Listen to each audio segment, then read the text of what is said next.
我哋係珠灣聯盟，歡迎光臨。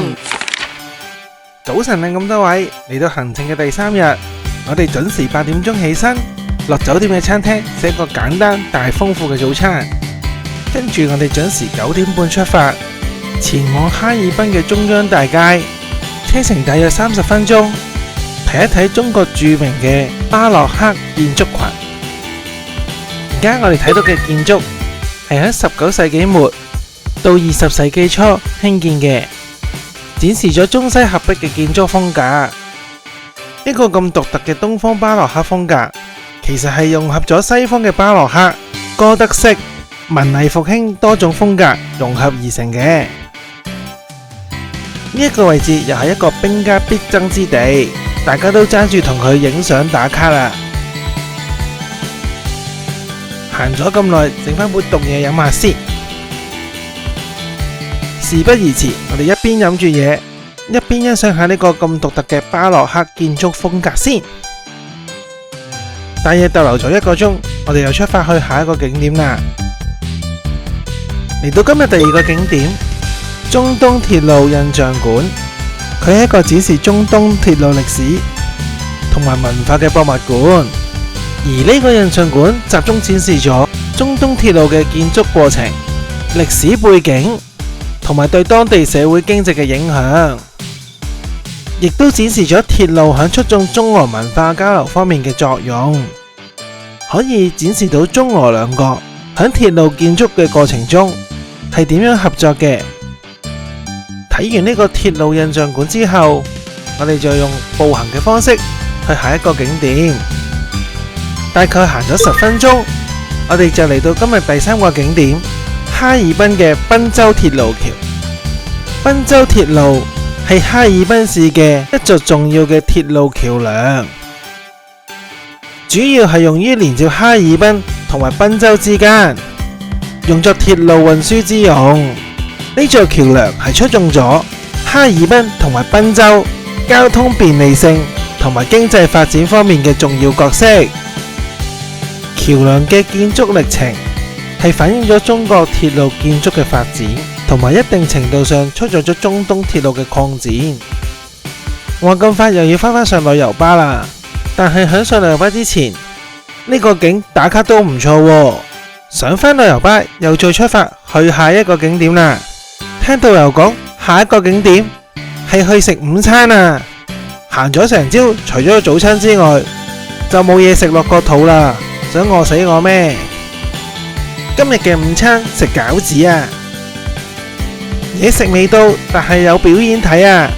領隊表演唔用開瓶器，用唔同嘅方法去開啤酒啊！睇到大家都好開心啊！終於開餐啦！話咁快就食飽飽啦！跟住我哋出發去哈爾濱機場，準備乘坐春秋航空9C6331航班由哈爾濱飛去漠河。機上冇娛樂設施，但係望出窗睇下風景都唔錯啊。話咁快終於到咗漠河啦，最終極光之旅開始。由哈爾濱飛嚟漠河大概1個鐘頭30分鐘嘅機程。話咁快攞咗行李就準備踏出呢個中國最北嘅機場。大家估下嚟到呢一度見得最多、聽得最多係邊一個字呢？就係個北字啦。因為漠河機場係唯一一個響北緯52度上面起嘅機場。漠河係黑龍江省面積最大嘅城市，但係人口最少，因為佢係極寒之地。由機場出發，搭咗半個鐘頭車，就嚟到漠河第一個景點食晚飯。因為北極村嘅酒店渺無人煙，所以就要喺呢度食咗個晚飯先，之後再搭1個鐘頭車直接入去北極村酒店。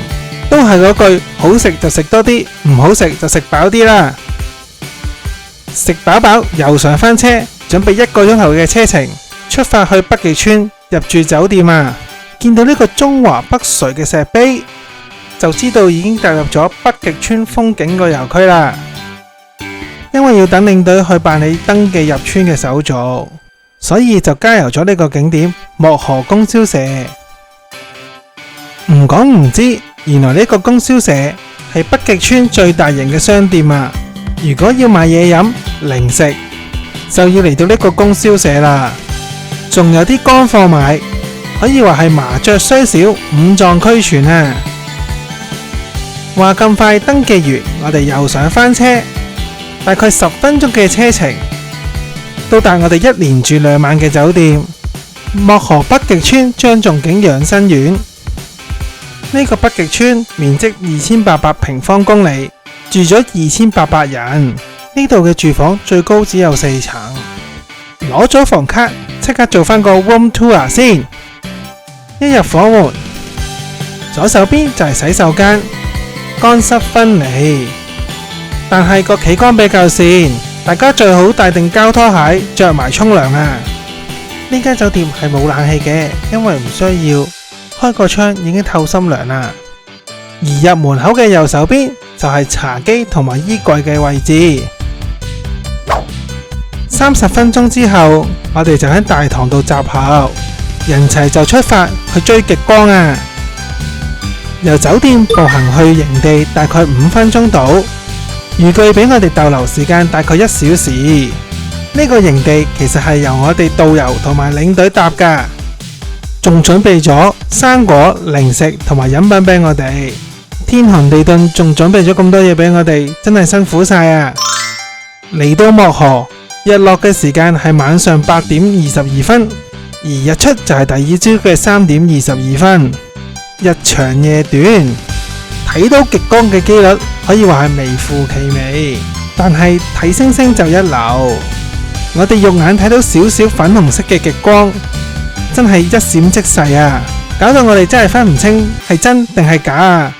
好彩我哋以前喺冰島都睇過極光，今次就平常心啦。題外話，原來瀋陽、哈爾濱同埋漠河都可以玩 Pokemon Go 噶，仲可以不斷放上導管。多謝你睇到最後啊！如果中意我哋嘅製作，歡迎 subscribe 我哋。如果中意呢段片，就 comment、like 同 share 啦，拜拜。